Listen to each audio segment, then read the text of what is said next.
एक कोटेशन है जो एक अंग्रेज़ ने शायद बोली थी कि जब आप गाड़ी पर ट्रैवल कर रहे होते हैं तो आप एक मूवी देख रहे होते हैं, जब आप बाइक पर ट्रैवल कर रहे होते हैं तो you are the part of that movie. मैंने लाहौर से खुंजराब सोलो राइडिंग की है ऑन माई CD7। मैं बहुत छोटी थी जब मुझे ट्रैवलिंग का बहुत ज़्यादा शौक था। मैं मैप्स देखती होती थी, व्लॉग्स देखती होती थी। एकदम से अपॉर्चुनिटी आई और वो थी डिस्कवर पाकिस्तान।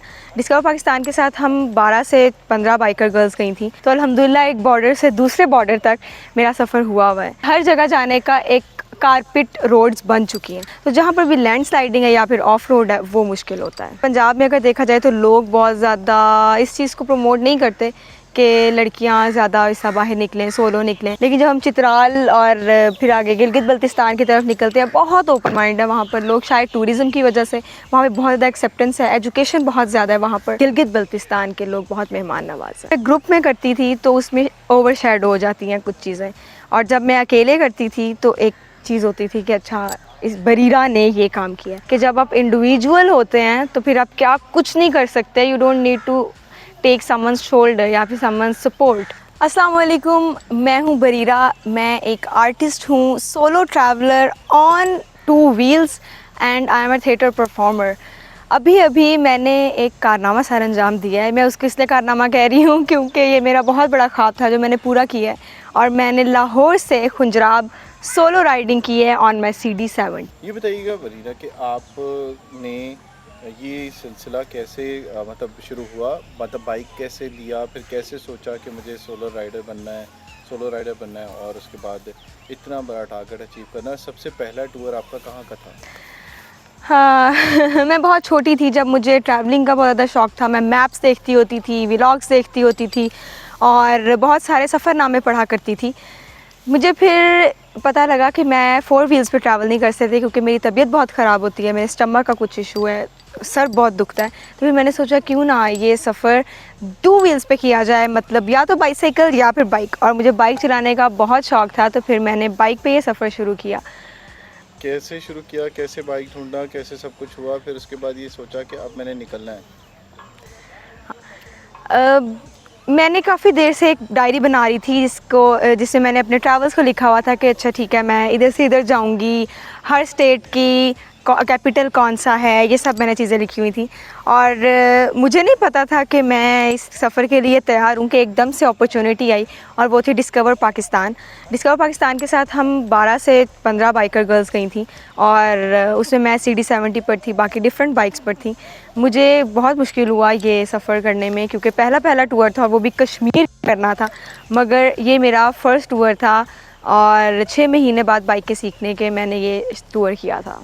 ठीक है, ये बताएं बरीरा कि बाइक आपको कहाँ से मिला, कैसे ये बाइक जो है वो आपका हुआ, और ये कौन सा मॉडल है, और किस तरह से ये सब कुछ सोचा और फिर बाइक को कैसे तैयार करवाया?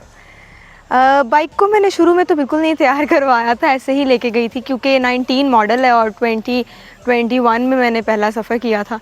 तो वो बिल्कुल एक नई हालत में ही होती है क्योंकि घर में पड़ी भी ऐसी थी, कोई चलाता भी नहीं था, पापा भी नहीं चलाते थे। तो ये CD70 है होंडा की और ये 2019 मॉडल है और अभी तक बेहतरीन चलता है। ठीक है, अभी तक ये कितने किलोमीटर तय कर चुका है बरीरा, और इसके ऊपर किन किन जगहों का आप सफ़र कर चुकी हैं, और सबसे मुश्किल जो रास्ते होते हैं वो कहाँ के होते हैं?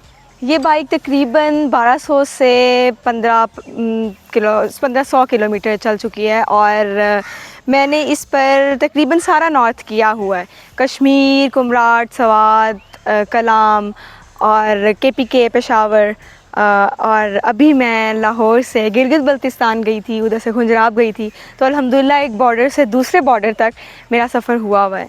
और जो ऑफ ट्रैक्स होते हैं वो मुश्किल होते हैं, इस तरह से कोई स्पेसिफ़िक नहीं कहूँगी क्योंकि हर जगह जाने का एक कारपेट रोड्स बन चुकी हैं, मगर जो ऑफ ट्रैक्स हैं वो काफ़ी ज़्यादा मुश्किल होते हैं, वो चाहे कहीं के भी हो। जैसे जब मैं केरन गई थी, केरन का रास्ता बहुत ख़राब था, उस वक्त लैंड स्लाइडिंग भी हुई थी। अभी जब मैं आ रही थी तो रास्ते में बहुत ज़्यादा लैंड स्लाइडिंग हुई थी गिलगित बल्तिस्तान में, तो वो मुश्किल था। तो जहाँ पर भी लैंड स्लाइडिंग है या फिर ऑफ रोड है वो मुश्किल होता है। ठीक है, ये बताइएगा बरीरा कि आपने जिस तरह से बताया कि आप हर जगह ट्रेवल कर चुकी हैं, आप कश्मीर से लेके KP तक गई हैं, तो कल्चर का डिफरेंस क्या नज़र आता है, और लोगों की जो मतलब ये कह सकते हैं ना कि नेचर में किस तरह का फ़र्क नज़र आता है? हर जगह डिफरेंट तरह के लोग होते हैं हमेशा। पंजाब में बहुत फ़र्क तरीके के लोग हैं, इस्लामाबाद में बहुत फ़र्क तरीके के हैं, जब आगे जाते हैं तो और तरीके के फ़र्क लोग आते हैं। जैसे कि यहाँ पर पंजाब में अगर देखा जाए तो लोग बहुत ज़्यादा इस चीज़ को प्रमोट नहीं करते कि लड़कियाँ ज़्यादा ऐसा बाहर निकलें, सोलो निकलें। अगर अगर करते भी हैं तो पता नहीं, लेकिन यहाँ पे एक अजीब किस्म की स्टेयर्स मिलती हैं आपको। अक्सर होंडे वाले पीछे लग जाते हैं। और जब हम निकलते हैं, इस्लामाबाद थोड़ी सी ओपन माइंडेड है, लेकिन जब हम चित्राल और फिर आगे गिलगित बल्तिस्तान की तरफ निकलते हैं, बहुत ओपन माइंड है वहाँ पर लोग। शायद टूरिज़्म की वजह से वहाँ पे बहुत ज़्यादा एक्सेप्टेंस है, एजुकेशन बहुत ज़्यादा है वहाँ पर।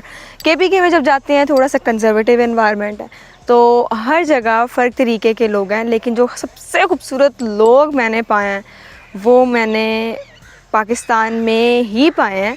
और गिलगित बल्तिस्तान के लोग बहुत मेहमान नवाज़ हैं। कैसे? कैसे? गिलगित बल्तिस्तान के लोगों ने मुझे एप्रिसिएशन के साथ साथ हेल्प भी बहुत की है, क्योंकि वहाँ पे आपको पता है जन्नत नज़ीर वादी है, उधर यहाँ पे एप्रिकॉट्स लगे हुए हैं, चेरीज़ लगी हुई हैं, तो वो अपने खेतों से उठा के मुझे दे देते होते थे। मैं कहीं भी खाने जाती थी तो मुझसे उसकी पेमेंट नहीं लेते थे कि नहीं नहीं आप हमारी मेहमान हैं। मुझे घरों में इनवाइट किया जाता था और पूरी पूरी अपनी महफ़िलों का हिस्सा बनाया जाता था। और बहुत ज़्यादा खुशी से वो बुलाते हैं टूरिस्ट को अपने घर पर। और मेरी बाइक का कोई भी इशू होता है, चाहे रात हो सुबह हो, वो बाइक हर चीज़ कोई भी मसला हो, ऐसे फ़ील होता है कि जैसे अपना घर है। और वहाँ पर सिर्फ मैं नहीं, मैंने जितनी भी लड़कियों से पूछा था, वो रात को भी इधर उधर घूम रही होती हैं और विदाउट एनी प्रॉब्लम। सो इसलिए गिलगित बल्तिस्तान के लोग बहुत बहुत अच्छे हैं। सोलो ट्रैवल का इंतखाब ही क्यों? क्यों मतलब बाकियों से अलग रहने का फ़ैसला किया और उसके बाद इतने लंबे सफ़र पे निकली? मुझे हमेशा से अपनी पहचान बनाने का बहुत शौक़ था कि मेरी एक ख़ुद की पहचान हो। और मुझे ये पता है कि जब ग्रुप में होते हैं तो आपकी इंडिविजुअल पहचान नहीं बनती। मैं जब पहले मैं काफ़ी छोटी थी जब, तब से मैं सिंगिंग करती थी, बहुत सारी स्पीचेस में पार्ट लेती थी, बहुत कुछ करती थी। लेकिन जब मैं ग्रुप में करती थी तो उसमें ओवरशैडो हो जाती हैं कुछ चीज़ें। और जब मैं अकेले करती थी तो एक चीज़ होती थी कि अच्छा इस बरीरा ने ये काम किया है। तो वो चीज़ मुझे बहुत फ़ैसिनेट करती थी कि जब आप इंडिविजुअल होते हैं तो फिर आप क्या कुछ नहीं कर सकते। You don't need to take someone's shoulder या फिर समवन्स सपोर्ट। जब मैंने डिस्कवर पाकिस्तान के साथ टूर किया था तब भी मैंने सोच लिया था कि मैं तो ग्रुप के साथ नहीं चल सकती। उसमें ये होता है कि आप थोड़ा सा रिस्ट्रिक्टेड होते हैं, लोगों के साथ चलना होता है, फ्री नहीं होते। And I want to be like a free bird, इसलिए मैंने सोलो राइडिंग और सोलो ट्रैवलिंग का इंतखाब किया। जो ट्रैवलिंग होती है ये इटसेल्फ एक बहुत बड़ा एक रिस्क होती है। लेकिन जिस जगह पर आप पर जाना है वहाँ पर ज़ाहिर है आपको कुछ खाने पीने की भी ज़रूरत है, मौसम की शिद्दत होती है, उसको भी आपने झेलना है। तो उसमें क्या क्या चीज़ें आप लोग सोच के निकलती हैं और उसके बाद किस तरह की तैयारी करती हैं आप? मैं जब निकलती हूँ तो तैयारी ये होती है कि सबसे पहले फ़ोरकास्ट देख लेना चाहिए कि वहाँ पे मौसम कैसा है। अक्सर बहुत ज़्यादा जैकेट्स ले जाती हूँ, आगे गर्मी होती है, तो फॉर सेफ साइड एक जैकेट लाजमी होनी चाहिए, 2-3 शर्ट्स होनी चाहिए और 1-2 पैंट्स होनी चाहिए। और मैं ज़्यादा कपड़े नहीं उठा के लेके जाती, थोड़े से मिनिमम होते हैं। और इवन मैं उसमें से भी डिस्कार्ड कर देती हूँ आते हुए, ताकि सामान लेस से लेस हो, क्योंकि मेरी बाइक भी 70 है, हल्की है और मैं ज़्यादा इस पे लोड भी नहीं डाल सकती। दूसरा, this is the smart packing, ताकि आपकी और चीज़ें आ जाएँ, जैसे कि अगर आप कहीं जगह कैंप कर रहे हैं तो कैंपिंग भी आपका आ जाए, प्लस छोटा सा स्टोव आ जाए, और अगर आपने कुछ खाने पीने की चीज़ें रखनी है तो वो भी आ जाएँ। तो इस तरह की पैकिंग, थोड़ी स्मार्ट पैकिंग होती है जो करनी चाहिए। और बाकी अपना रेन कोट और ये सारी चीज़ें लाजमी होनी चाहिए, क्योंकि बारिश तो कभी भी कहीं भी हो सकती है पहाड़ी इलाकों में। अब जो हालात चल रहे हैं इसमें कुछ भी हो सकता है चलते हुए, तो टिप्स क्या होती हैं आपके जहन में कि इन टिप्स को मैंने जहन में रखना है और उसके बाद फिर कर जाना है? तो वो टिप्स आप जब किसी को देना चाहें तो वो किस तरह से दे सकते हैं, क्योंकि आपने रातें भी गुजारी हैं सड़कों पे, दिन भी गुजारे हैं और मौसमों की सख्ती भी झेली है। मैं जब सफ़र में जाती थी तो छोटे मोटे एक्सीडेंट्स हो जाते हैं, जिससे मैंने काफ़ी कुछ सीखा। और सबसे बड़ी टिप तो मैं यही दूंगी किसी को भी, अभी भी मैं जब भी देती हूँ, कि जब भी आप जाते हैं ना तो जिस जगह से आप गुजर रहे हैं उस जगह के लोकल्स को पता होना चाहिए। मतलब 1-2 लोकल आपके इन कांटेक्ट होना चाहिए, ताकि कोई भी इमरजेंसी होती है आप उसको वो टैकल कर सकें। दूसरा ये कि अगर आपको आपकी बाइक का काम नहीं आता ना, जिस पे आप जा रहे हैं, चाहे बाइक है, बाईसाइकिल है या फिर गाड़ी है, तो फिर आप मत जाएं, क्योंकि बाइक कभी भी ख़राब हो सकती है। और अगर कहीं भी खुदा ना खास्ता बाइक ख़राब हो गई तो फिर आपके पास कोई भी नहीं होगा। तो बाइक का मेजर काम आपको लाजमी आना चाहिए। और तीसरी टिप ये कि सेफ़ स्पॉट्स होने चाहिए, कि अगर आप कहीं भी रुक रहे हैं, कहीं पे कैंप कर रहे हैं, तो देखना चाहिए कि कैंपिंग स्पॉट है कि नहीं, कोई जानवर आ सकता है, कुछ भी आ सकता है। ये मैं as a solo female traveller बात कर रही हूँ, क्योंकि जब ग्रुप में होते हैं फिर तो आप कुछ भी कर सकते हैं, लेकिन सोलो थोड़ा सा रिस्की हो जाता है। और मैंने एक जगह कैंप ऐसी जगह कर लिया था जहाँ पर बहुत ज़्यादा तूफ़ानी बारिशें वगैरह थी, इम्कान था, और मुझे लोकल्स ने बताया भी था, लेकिन मैंने कहा नहीं लग तो नहीं रहा। लेकिन क्योंकि लोकल्स तो लोकल्स होते हैं, मैं थोड़ा और ऊंचाई पे जाकर कैंपिंग कर ली, और उधर बहुत ज़्यादा तूफ़ान था, तो वो मेरे लिए काफ़ी प्रॉब्लमेटिक हुआ। लेकिन फिर मैं उतर के नीचे आ गई थी, और फिर मुझे समझ आई कि लोकल्स की ज़रूर माननी चाहिए। कितना डिफरेंस है एक मतलब 4 व्हील वाली गाड़ी के ऊपर जाना और उसके बाद फिर ये 2 पहियों वाली बाइक पे जाना, और वो भी अकेले जाना। और इसमें मतलब एडवेंचर तो है, रिस्क भी है, लेकिन कौन सी ऐसी चीज़ें हैं जो आप करीब से देख सकते हैं और उनको महसूस कर सकते हैं? एक कोटेशन है जो एक अंग्रेज़ ने शायद बोली थी कि जब आप गाड़ी पर ट्रैवल कर रहे होते हैं तो आप एक मूवी देख रहे होते हैं, जब आप बाइक पर ट्रैवल कर रहे होते हैं तो you are the part of that movie. तो ये बहुत बड़ा फ़र्क है 4 व्हील्स और 2 व्हील्स का। 4 व्हील्स कहीं पे जाती है, कहीं पे नहीं जाती है, ख़ास तौर पे ट्रैक्स पे नहीं जाती। 2 व्हील्स जीती होती है, हर जगह चले जाती है, हर जगह।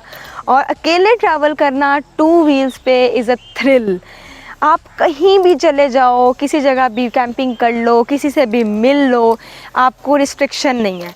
जब मैं किसी के साथ होती हूँ ना, मैंने 1-2 ट्रैवल्स किए भी हैं अपने फ्रेंड्स के साथ, तो दे आर लाइक हमारा अभी आगे जाने का दिल नहीं कर रहा, तो फिर उनको अल्लाह हाफ़िज़ भी नहीं कहा जा सकता, और ये भी नहीं कहा जा सकता कि चलो, फिर उनके मुताबिक चेक करना पड़ता है। तो ये एक बहुत बड़ा डिफरेंस है अकेले ट्रैवल करने का। और 2 व्हील्स कहीं भी जाती है, इसको जहाँ मर्ज़ी घुमा लें। और अगर आप लोग 4 व्हील्स का प्लान कर रहे हैं तो साथ 2 व्हील्स ज़रूर रखें। कभी कोई ऐसा मकाम, ऐसी जगह, ऐसा वक्त जिससे दिल टूट गया हो? दिल तो चीज़ ही ऐसी है कि टूट जाता है, लेकिन फिर जुड़ भी जाता है। और हाँ, एक बार हुआ था, ठंड थी, मैं पासुकोन पे थी, और मेरी बाइक स्लिप होने लग गई थी बहुत ज़्यादा। और उस वक्त मैंने रेंट की थी बाइक मैं बाइक पे नहीं की थी, मैं रेंट की थी बाइक। और पासुकोन पे इतनी बर्फ़ थी कि मेरी बाइक स्लिप कर रही थी, किक भी नहीं लग रही थी, मैंने चेन्स भी नहीं लगाई हुई थी।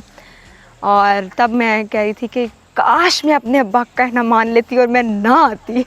लेकिन फिर मुझे कुछ लोकल्स ने रेस्क्यू किया था, वो आ गए थे भागते भागते, और उन्होंने मेरी मदद की थी, और फिर बाइक चल पड़ी थी और मैं आहिस्ता आहिस्ता ले आई थी नीचे।